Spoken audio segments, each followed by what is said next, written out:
Herkese merhaba, ben Şevval. Bugün Kadir Has Üniversitesi'nde kampüs turu yapacağız. Ama öncesiyle Ayşe ile buluşmaya gidiyoruz. Beni takip edin.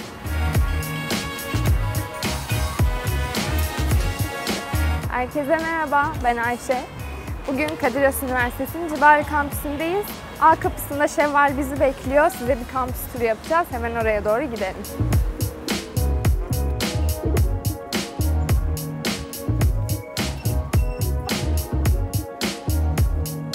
Selam.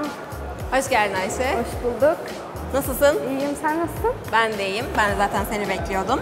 Evet. Diyorum ki aday öğrencilerimizi daha fazla bekletmeden kampüs turuna başlayalım mı? Aynen öyle, başlayalım. Ama şunun bilgisini verelim. Tanıtım alanına giriyoruz şimdi tanıtım döneminde olduğumuz için. Biraz kalabalık. Biz oradan hemen sayılıp devam edeceğiz. Aynen öyle.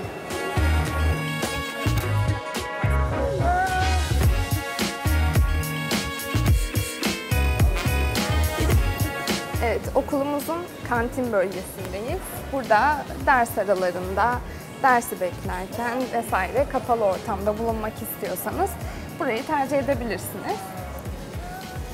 Buradan müzeye doğru geçelim. Evet.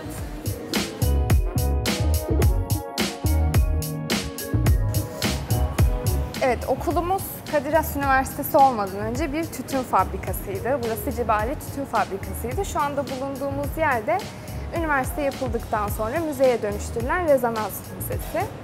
Ufak bir tur atalım isterseniz içinde. Tabii müze burayla sınırlı kalmıyor. Aynı zamanda alt katta da müzenin devamını bulabilirsiniz ve çok güzel de bir yerde. Çok tarihi bir mekan zaten burası. O yüzden gelmenizi şiddetle tavsiye ediyoruz. Evet, hepinizi bekliyoruz. O zaman isterseniz şimdi Sanat ve Tasarım Fakültesini görmeye gidelim. Hemen burada. Orada öğrencilerin yaptığı yüzlerce çalışmayı göreceksiniz. Hepsi birbirinden güzel.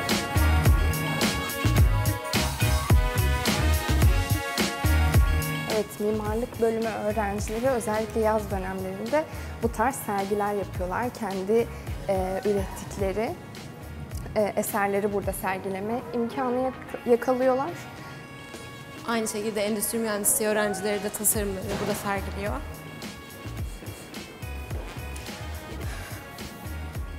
Tam şu anda alt katımızda da Rezonans Müzesi'nin devamı var. Evet, burası bir cam zemin. İlk başta çok korkutucu görünüyor ama zamanla alışıyorsunuz. Hiç tehlikeli değil zaten. Hatta bunun üstünde yürüme koşunuza bile gidebilir bir süre sonra. Ben ilk başta çok korkuyordum açıkçası ama şu anda hiçbir şey yok. Gayet güzel yürüyorum. Evet, aynı zamanda üst katımızda da sahne K-Has var. Orada da öğrenciler oraya Black Box adını veriyorlar. Orada da yıl içerisinde öğrenciler oyunlarını sergiliyorlar. Onun dışında dışarıdan da oyunlar sergileniyor. Okul dışından gelen oyuncuların oyunlarını yakalayabilmek mümkün. Aynen, duyuruları düzenli olarak yapılıyor. Takip edip buraya gelmenizi tavsiye ederiz. Evet. Ve tabii ki de bunun için öğrenci olmanıza gerek yok. Dışarıdan da oyunlarımızı seyretmeye gelebilirsiniz. İstersen amfi bahçeyi çıkalım. Olur, çıkalım. Hazır buradayken orayı da gösterelim. Orası da mimarlık öğrencilerinin tasarladığı bir amfi bahçemiz. Yeni açıldı, bu sene açıldı. Çok da güzel bir mekandır. Zaten göreceksiniz. Çimleri olsun, oturup ders çalışabileceğiniz masaları olsun. Oldukça kullanışlı bir alan. Aynen öyle. Tabii patili dostlarımız da orada oldukça vakit geçirdiği için biz de onlarla oynamayı seviyoruz orada. Evet. Eğer hala oradalarsa görürüz zaten. Evet, okulumuzda çok fazla kedi görebilirsiniz. Çünkü biz gerçekten kedileri seven insanlarla dolu bir okuluz, öyle söyleyeyim.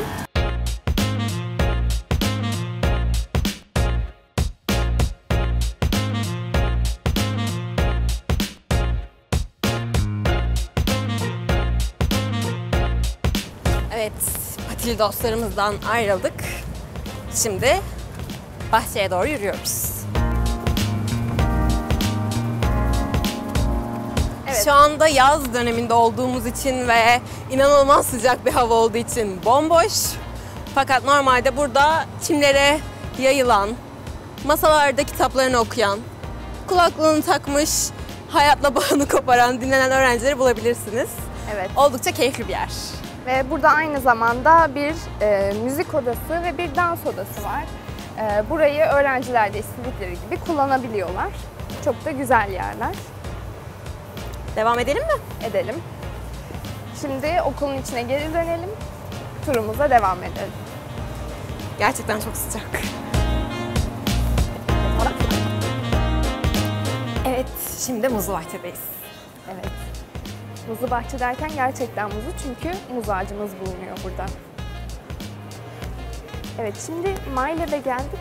MyLab, bütün öğrencilerin, okuldaki bütün öğrencilerin rahatlıkla kullanabileceği bir mekan. Gördüğünüz gibi burada onlarca bilgisayar mevcut.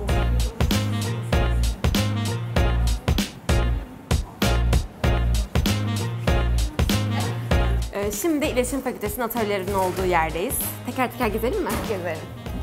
Önce isterseniz Yeni Medya Atölyesi'nden başlayalım.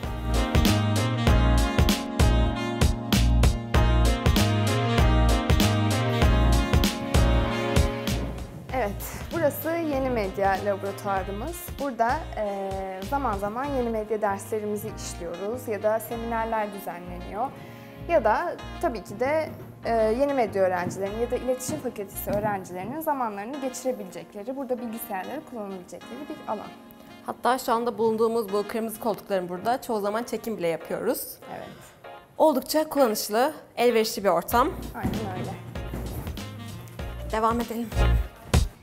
Evet, burası da Keyhas Radyo. Burada öğrenciler, hocalarımız istedikleri zaman gelip program yapabiliyorlar ya da podcast çekebiliyorlar. Aynen, sizler de takip edebilirsiniz. Evet, şimdi de kurgu odasındayız. Burayı İletişim Fakültesi öğrencileri tüm video işlerini kurgulamak için kullanabiliyorlar.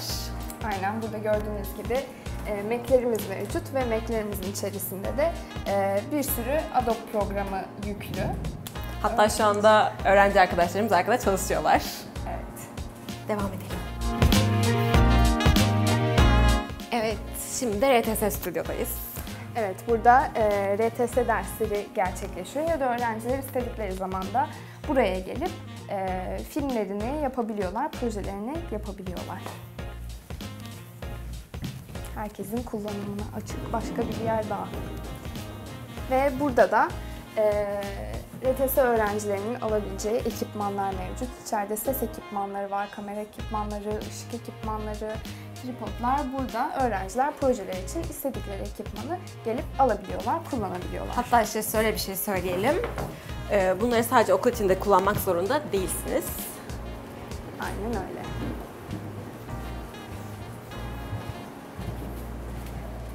Burası da reklam atölyesi. Burada da reklamcılık dersleri oluyor. Reklam öğrencileri gelip burada onların da kendilerine özel bilgisayarları var. Burası daha cıvıl cıvıl bir yer gördüğünüz gibi. Kendilerine ait dolapları var. Hatta bu duvarlar onların tasarımları. Aynen öyle, kupaları var. Burası çok güzel bir yer. Ben reklamcılık öğrencisi olmama rağmen burada çok fazla vakit geçiriyorum. Kesinlikle, ben de öyle. Hatta şimdi reklamcıların en güzel yeri ödülleriyle buluşturalım sizi. Evet, reklamcılık bölümü gerçekten alanında çok başarılı bir bölümdür. Çok fazla ödülü mevcut. Hatta biz şey diyoruz, hani onlar bir yarışmaya gidiyorsa ödülsüz dönmezler. Evet. Evet, şimdi de PR atölyesindeyiz. Burada halkla ilişkiler öğrencileri tüm çalışmalarını yürütebiliyorlar. Hatta şuradan onların da ödüllerini göstermeden geçmeyelim.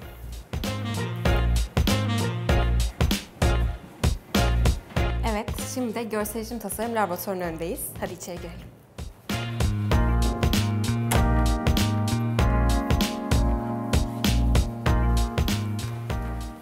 Evet, burada da görsel iletişim tasarım öğrencilerinin tüm ihtiyaçlarını karşılayabilmek için bir sürü bilgisayar var. İçinde tüm ihtiyaçları olan programlar yüklü. Burayı istedikleri şekilde kullanabiliyorlar. Ayrıca onların da yine sektörden ya da işte derslerinin gerçekleştirilmesi için burada özel bir alanları var. Burada geliyorlar, derslerini işleyebiliyorlar. Evet, şimdi de tanıtım alanındayız. Buradan geçerek amfiye gidiyoruz. Evet, bahsettiğimiz gibi tanıtım dönemi olduğu için gün içerisinde çok fazla öğrenci ve veli karşılıyoruz. Fakat biz tanıtım döneminde değilken burası yemekhane masalarıyla dolu oluyor. Buradan da öğrencilerin en çok sevdiği yer amfi bahçeye geçiyoruz.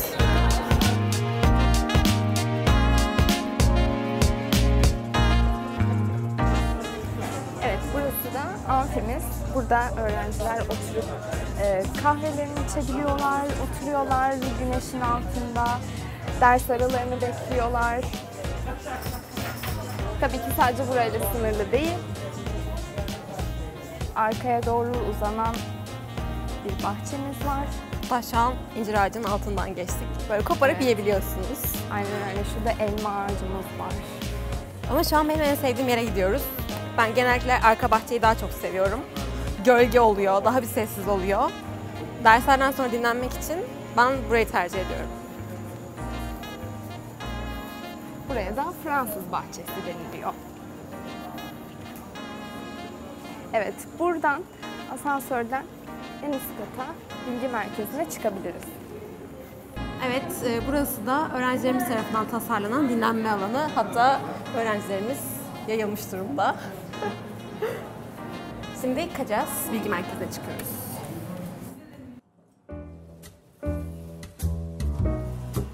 Evet, şimdi Kacas Bilgi Merkezi'ne giriyoruz.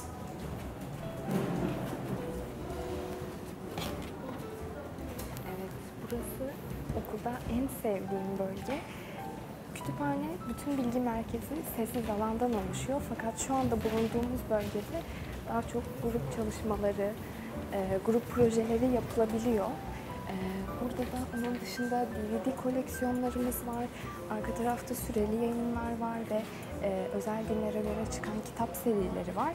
Şimdi süper sessiz alana gidiyoruz. Evet, burası da kütüphanenin süper sessiz alanı.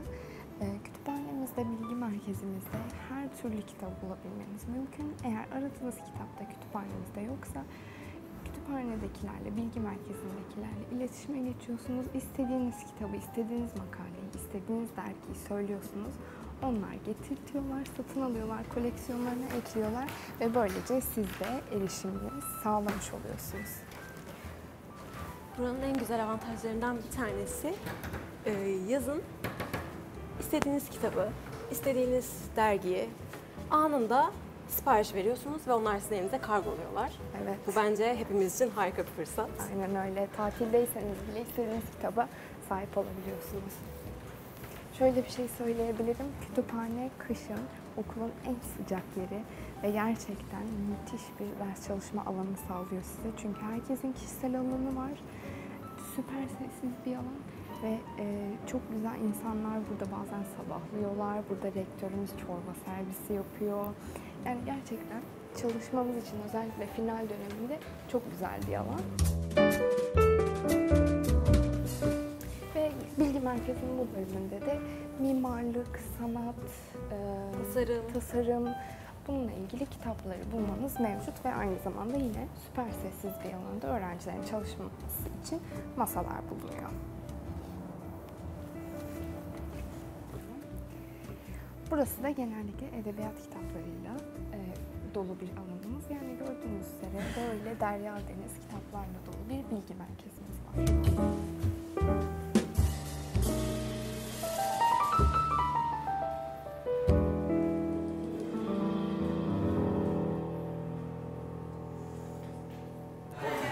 Evet, şimdi Haskapı'nın önündeyiz. Burada da öğrenciler fotokopi ihtiyaçlarını ve kırtasiye ihtiyaçlarını karşılayabiliyorlar.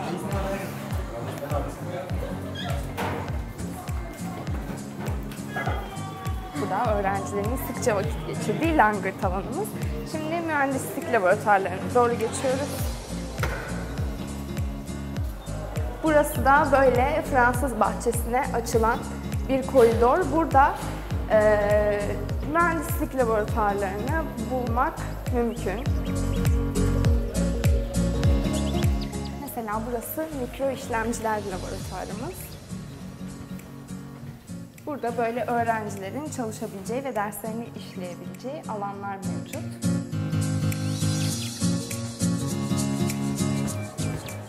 Ya da burada bilgisayar ağları laboratuvarı var. Burası telekomünikasyon laboratuvarımız. Burada da yine her öğrencinin masasında gerekli aletler, edevatlar bulunmakta. Evet, buradan Fransız bahçesine bağlanıyoruz. Evet, Fransız bahçesinden geçerek biyoinformatik ve genetik mühendisliği laboratuvarının önüne geldik ve ayrıca burada kimya laboratuvarı da bulunuyor. Evet, öğrencilerimizin tasarlamış olduğu bu projenin altından geçerek Galeri KEHAS'a geliyoruz. Küstüm Oynamıyorum isimli sergideyiz şu anda. Evet, burada dönem dönem farklı sergileri yakalamak mümkün. Kimi zaman bizim Kadir Has bünyesindeki öğrencilerin tasarlamış olduğu heykel sergileri oluyor, resim sergileri oluyor, performanslar oluyor ya da bazen okul dışarısından sergiler getirtilebiliyor. Kimi zaman özel geceler düzenleniyor burada. Sizler de ziyaret etmek için gelebilirsiniz.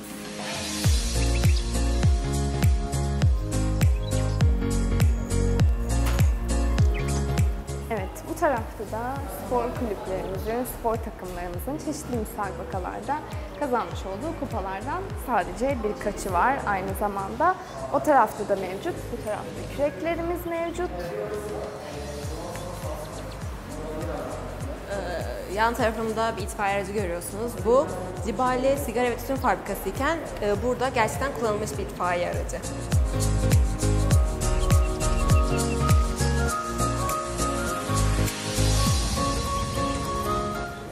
Evet, burası da tahmin edebileceğiniz üzere öğrencilerimizin bir diğer keyifli zaman geçireceği, ders aralarını keyifli olarak geçirebileceği mekanlardan bir tanesi.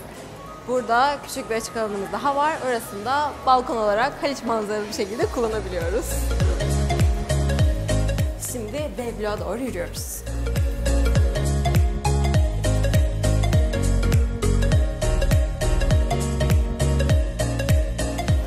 Evet, bu alanda yine okul içerisinde yeşilliklerle dolu bir başka alan. Burada da mesela az önce Galeri KEHAS'ta bahsettiğimiz gibi bir heykel sergisi vardı. Öğrencilerimiz tasarladı, onu buraya yerleştirdiler. Bir diğer heykelimizi de hemen şöyle gösteriyoruz. Kendisi de burada. Öğrencilerimizin her zaman çalışabilmeleri için yine arka tarafta küçük masalarımız bulunuyor. Yine kendilerine keyifli bir alan yaratabiliyorlar. Evet, burada da yine dersliklerimiz var. Aynı zamanda buradan iki üst katımızda da 2 tane sinema salonumuz var ve bir tane de büyük bir salonumuz var. Yine orada da çeşitli film gösterimleri yapılıyor, dersler işleniyor.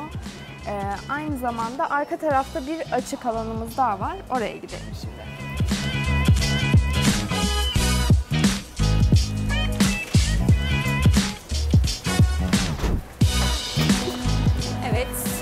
Burası da bizim yine ortak alanımız.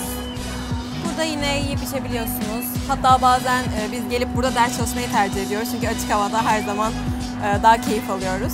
Dilediğinizce konabileceğiniz bir açık alanımız daha var.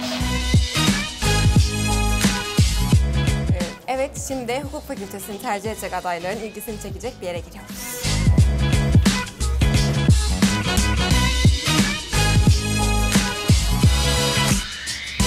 Bir mahkeme salonunu yansıtan sınıfın içerisine girdik.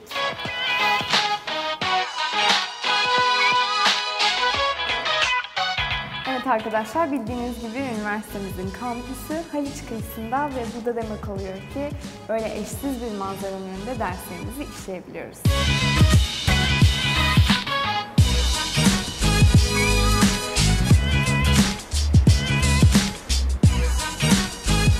Evet arkadaşlar, kampüs turumuzun sonuna geldik. Bize eşlik ettiğiniz için teşekkür ederiz. Evet, biz size okulu gezdirmekten çok keyif aldık.